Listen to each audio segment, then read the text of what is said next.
I left you last time in Villa de Leyda, a few hours north of Bogota, Colombia. From there I ride 2 more long days north to reach Aracataca, where I visit the childhood home of Gabriel Garcia Marquez, and then to Santa Marta on the Caribbean coast, and to splurge on this wonderful hotel. Santa Marta is the first Spanish settlement in Colombia, founded in 1525, a busy port, and a place where you can not only stay in a 400-year-old building, you can park your bike in one too. North is the wrong direction if I'm ever going to reach Patagonia, but well worth the detour.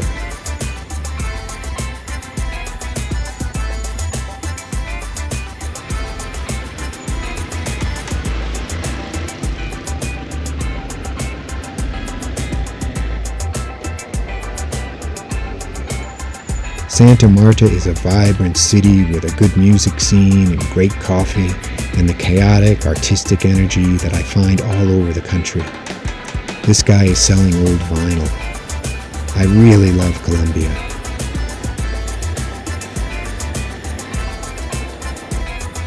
From Santa Marta I ride to Cartagena, part of which is a toll road along the Caribbean coast. The satisfaction of passing lines of trucks to not pay the toll never gets old.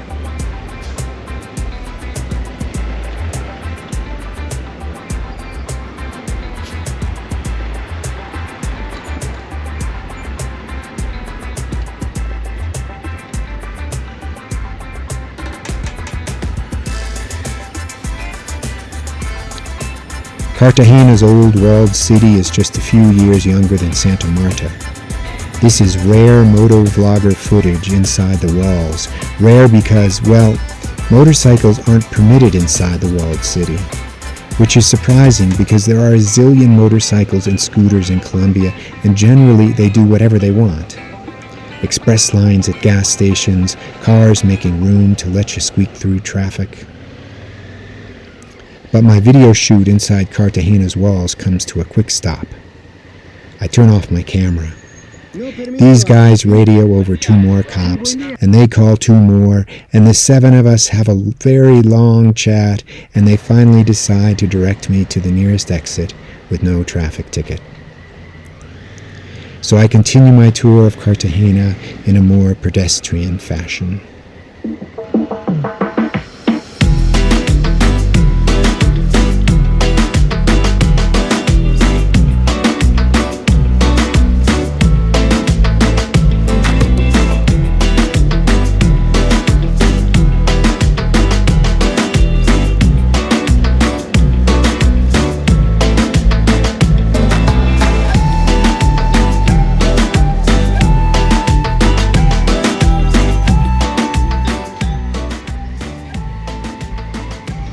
Bikes are allowed in Gethsemane, a hip neighborhood next to the walled city with lots of galleries, cafes, and nightlife.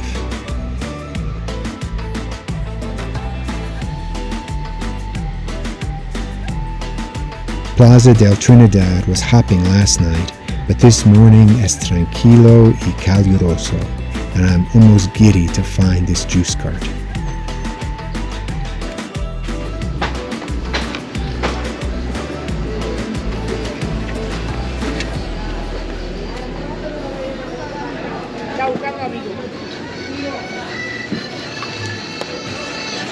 Hola, ¿quién es? Quiero Hugo. ¿Qué quiere? ¿Qué tipo de Hugo tiene? Tengo lulo, naranja, maracuyá, mango.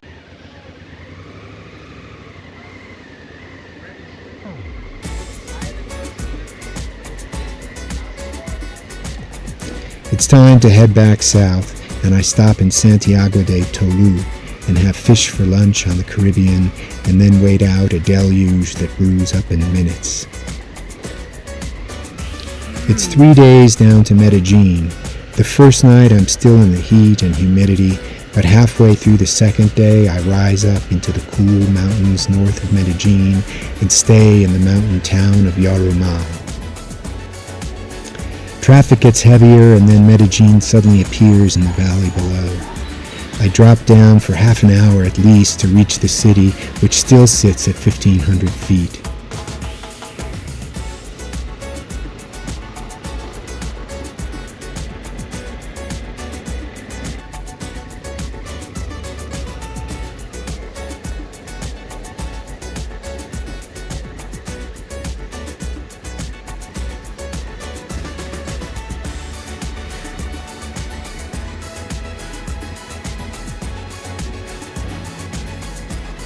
Santa Marta and Cartagena have given me a taste of the artistic, pulsing force of Colombia, but in Medellin I feel that spirit at every turn. Comuna 13 is a neighborhood once under the thumb of this guy and is now famous for its street art. I feel like this city in general is still emerging from the dark and violent days, celebrating life in every moment.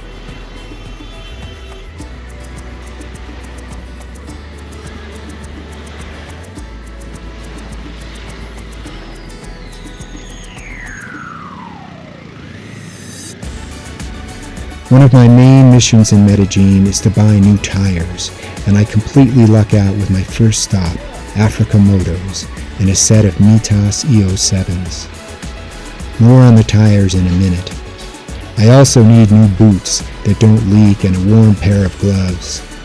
Though I haven't even crossed the equator yet, the mountains are getting high and temps getting cold.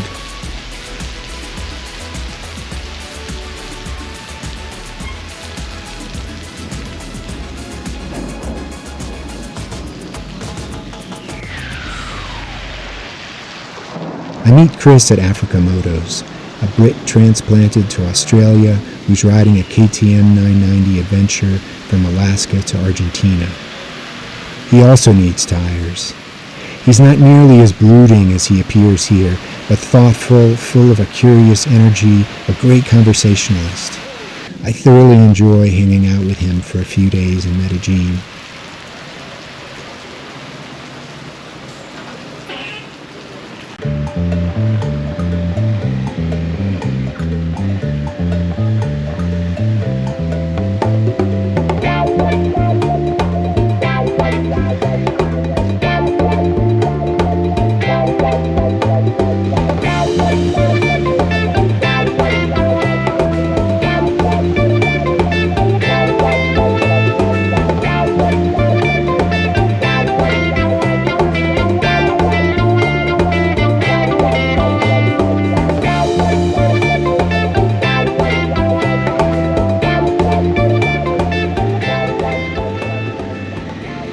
With new boots for me and new rubber for the bike, I'm back to the hotel for my last night in the city, and the next day do a short ride to Guatapé, where I climb the big rock and sleep under the disturbing eye of this horse.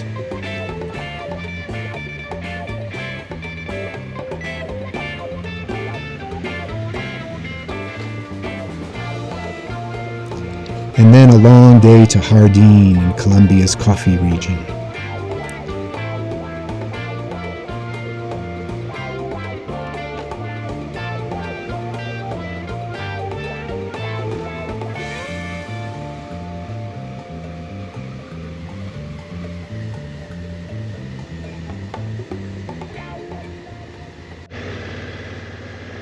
The next day I head out to Rio Sucio on a dirt road, about a 4-hour ride, and though longer in time, shorter in distance to tonight's stop.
A few words on the tires.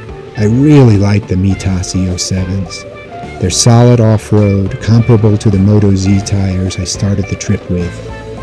In the twisties on the pavement, they handle like street tires, much more stable than the MotoZs. I had the Tractionator GPS in the rear and Tractionator Dualadventure up front. I got 8,600 miles out of them. I probably could have gone another 1,000, but they were ready. My guess is I won't get that many miles out of the Mitas, but still, they're great tires. I left my leaking Revit boots in Medellin, and I'm very happy with the Forma Adventure H-Dry boots. Comfortable out of the box, stiff enough for the riding I'm doing, and through several heavy rains and some stream crossings, they still haven't leaked a drop. They're quite a bit cheaper than the Revits, and look pretty slick too.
The deeper I get into the jungle and the higher I climb, the muddier the road gets. And alas, my ride to Rio Sucio was cut short by a car stuck in the mud. I help as much as I can and then ride back down to the house I passed for a shovel and pick, but we still can't get the car out. And eventually I return through Jardin to take the pavement to Salento, still in the coffee region, where I spend 2 nights and have a day of tourism.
My first stop is the Cocora Valley, where the wax palm, the national tree of Colombia, thrive in a protected park.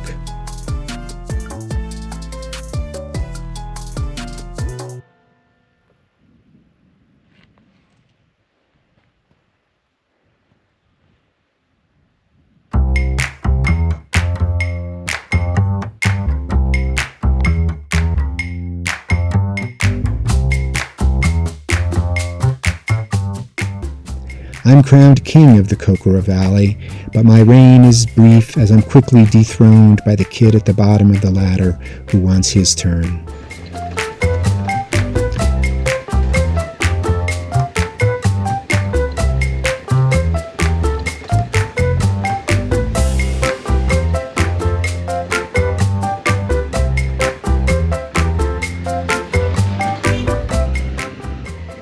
Then in the afternoon, I go to a coffee plantation where I'm presented with my bean basket and trained in the art of picking beans.